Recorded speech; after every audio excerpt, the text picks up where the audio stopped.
Welcome to the conclusion of the first half of the 50 Shades of Horror series. I'm your host, Roommate. Today's 25th shade is 2016's The Neon Demon, and here's where you can find this movie streaming. Thank you for coming back, even as the movies get progressively scarier. I really appreciate it. Hopefully we can get over 50 subscribers before next week's movie, which I'll reveal at this video's end. The Neon Demon is a strange movie, and its lack of convention may make it difficult for some to enjoy. But even if this movie doesn't have what you're looking for, its stylistic mastery demands your respect. The first thing I have to praise about this movie is its art direction. The colors of this movie are so rich. We see great color schemes, with contrast between key, fill, and kicker lights all painting gorgeous scenes. The music is fantastic too, with an intense, pulsing, driving score with moments of soft, reflective elegance. The movie is glorious to behold, and beneath the ear and eye candy are many dense metaphors. The Neon Demon can be tricky to figure out with all its symbolism that's open for interpretation, but there are plenty of grounding, simple facts that give an orienting and familiar framework to the story. Jessie says she's 16, a high school dropout, and she's recently moved from Georgia to Los Angeles. When did you graduate from high school?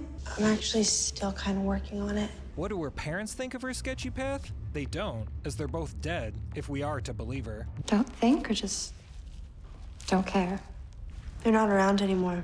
No one asks, and Jessie never hints at what circumstances took her parents away. It leaves me suspicious. If it was accidental, or if some stranger was responsible, Jessie has no reason to keep it to herself. So it's likely that someone close to her killed them. Why someone would want them dead is an even bigger mystery. Whatever Jessie's past is, its absence from her life is conspicuous. You can tell that she wants to void it out, and she's come to just the right place to do that because this fashion world is completely superficial. No one's curious about a deeper level to anyone else. Dean is the closest we get to an exception. So are you gonna tell me that it's what's inside that counts? Yeah, that's exactly what I think. But even when Jessie alludes to her home and past, he doesn't get too curious, letting that conversation thread slip. Georgia, the sky's also this big. Makes being a person down on Earth feel really small. You could feel small here too. So when Roberto calls the depth of Dean's interest in Jessie into question, the critique feels right. But if she wasn't beautiful, you wouldn't have even stopped to look. For Dean, Jack, and Roberto, Jessie is just a canvas to be signed, using her appeal to further their own clout. Hey, they say anything about my pictures? But Jessie is not at all resistant to this focus on her external value. She relishes in the attention. I can't sing, I can't dance, I can't write. No real talent, but I'm pretty, and I can make money off pretty. It's tragic to limit your self-worth to one aspect this early in life, but she's totally fine with it. She knows who she wants to be, and that's on the top. She likes this competitive world because she's a winner. Which brings me to how I deciphered one of the movie's symbols. The abundance of triangles stand in for hierarchy. Triangles pull your focus. You naturally orient one side as the base and the opposite point as the top. They speak to part of us that yearns to make sense of the world by determining what is best and what is beneath that. We want to impose order, with an apex to adulate and all others in lower supporting strata. Though this may be a lie born from minds desperate to legitimize their bid for supremacy, good luck telling them that. What's it feel like to walk into a room and it's like in the middle of winter? You're the sun. They're not gonna believe that this one narrow conception of beauty has valid alternatives. I had a slight eyebrow lift, new nose, cheeks, inner and outer lipo. Oh, and they pinned my ears. And they're definitely not gonna believe that there are other avenues to self-fulfillment. Beauty isn't everything, it's the only thing. You can't even convince them that, since they all look so similar, being at the tip top can't be that big of a deal. To go back to the symbols, we don't only see simple triangles and pyramids, there are some Sierpinski triangles. This pattern is a self-similar fractal, which means zooming in repeats the pattern infinitely. As you get closer and closer to the tip, what once looked like part of the tip now looks like the base. When these models focus on the elusive top, being 99% of the way feels like the bottom to them. This makes the movie terrifying to me, showing that insatiable pressure to validate yourself. Jack shoots me all the time. That's not gonna last. No matter how hard any of them try, they'll inevitably be dismissed, being told they're not good enough. You can go. Annie, you're fired. Are you serious? I haven't given the fear of judgment its fair due yet in this series, but this movie fixes that. Though that horror pales in comparison to what Ruby, Gigi, and Sarah do to taste the pinnacle of beauty. That's why this movie lands here on the list, because of how our main character is ensnared by these three. Ruby plays innocent and caring of Jessie from the start, seemingly protecting her from Jack at the shoot. It's gonna be a closed set. I don't mind staying. It's not a problem. We're good. And she offers Jessie a place to stay, seemingly saving her from the threat of Hank invading her room. But Ruby just wants Jessie for herself. She was never interested in helping her remain autonomous. When Jessie rejects Ruby, she doesn't take the L too gracefully and fantasizes that a cadaver is Jessie. The power of imagination. Good grief. Ruby is such a fucked up character. How utterly creepy. While Ruby is sinking to those unfathomable depths, Jessie's spirit is rising higher than ever. She gussies herself up, then perches above the LA skyline and waxes on about her splendor. Women would kill to look like this. They carve and inject themselves. They starve to death, hoping they'll look like a second-rate version of me. But her triumph is short-lived as Gigi and Sarah go after her to dethrone the queen of the scene. Though it's Ruby who goes in for the final blow, and Jessie learns how swift and painful the fall from the top is. It's weird that this is the first kill in the movie, and it's just a little push by this wolf in sheep's clothing.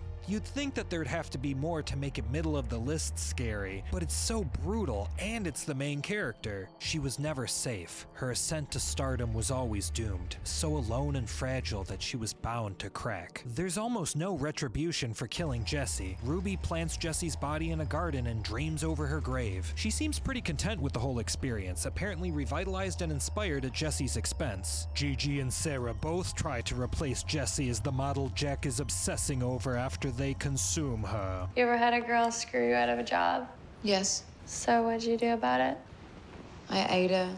Gigi has a change of stomach, and she can't accept what she's done anymore, regurgitating an eye. We get the closest to justice when Gigi, not being rid of Jessie enough yet, tries to cut the girl out directly. So the only blowback for offing this wayward teen is self-inflicted and wrought by nausea, but at least it happens. But Sarah realizes that this just means more of Jessie for her, gladly accepting what Gigi rejected. Besides being a visually stunning end to the movie, this moment plays into one of the movie's metaphors. At the center of the symbol Jessie saw in her dream was a void. This entire enterprise is empty at its core. In fact, continuing into the Sierpinski triangle just reveals more and more empty space all over within it. Gigi is not at ease in Jessie's spot and now rejects herself more than when she was looking up at Jessie. Sarah has the opposite reaction, fully accepting the climb to the top of this empty pyramid. She sheds no tears for Jessie or Gigi, but her vacant eye shows that she feels no joy at her ascension. But even her tenure as the Belle de Jour is far from secure, as we've seen how easy these things come and go. So the ending implies that this will all continue, with Jessie's rise and fall having no lasting impact. This industry will continue to churn up and spit out hopefuls, turning all these women against each other. Its ceaseless hunger will spread insecurity for years to come, with no one opposing its influence. It will hollow people out, making them feel worthless to entice them with false promises of fulfillment at the top. If they're one of the few that gets a moment at the top, getting there will leave them too dead inside to care. This is a dark movie where the nefarious are rewarded, where cruelty and indifference abound. The menacing atmosphere is omnipresent. There's no place for Jessie to hide from this cultural nightmare. The body count on this movie is shockingly low, with only 2 characters dying, but it's scary regardless. The helplessness, the inescapability make the terror strike hard, made worse by the perverse motivations. This movie has some of the most disturbing scenes of the entire challenge, so this can be a difficult watch at times, but there are plenty of captivating, alluring moments throughout the movie that are very pleasant to watch. And the surrealistic style of the presentation also takes some of the sting out of the scares. So this is a movie that could have been much less or much more frightening had it been made slightly differently. If we had some heroic character who could transcend this paradigm, the movie would be less bleakly horrific. Couple that with less disturbing psychologies behind Jessie's villains and the movie would be much lighter. But you could leave those parts as is, then scale back the beautiful visuals and make the world more grittily realistic. You'd end up with an even scarier and more disturbing movie. Imagine if we saw them rip up Jessie's body. Ugh.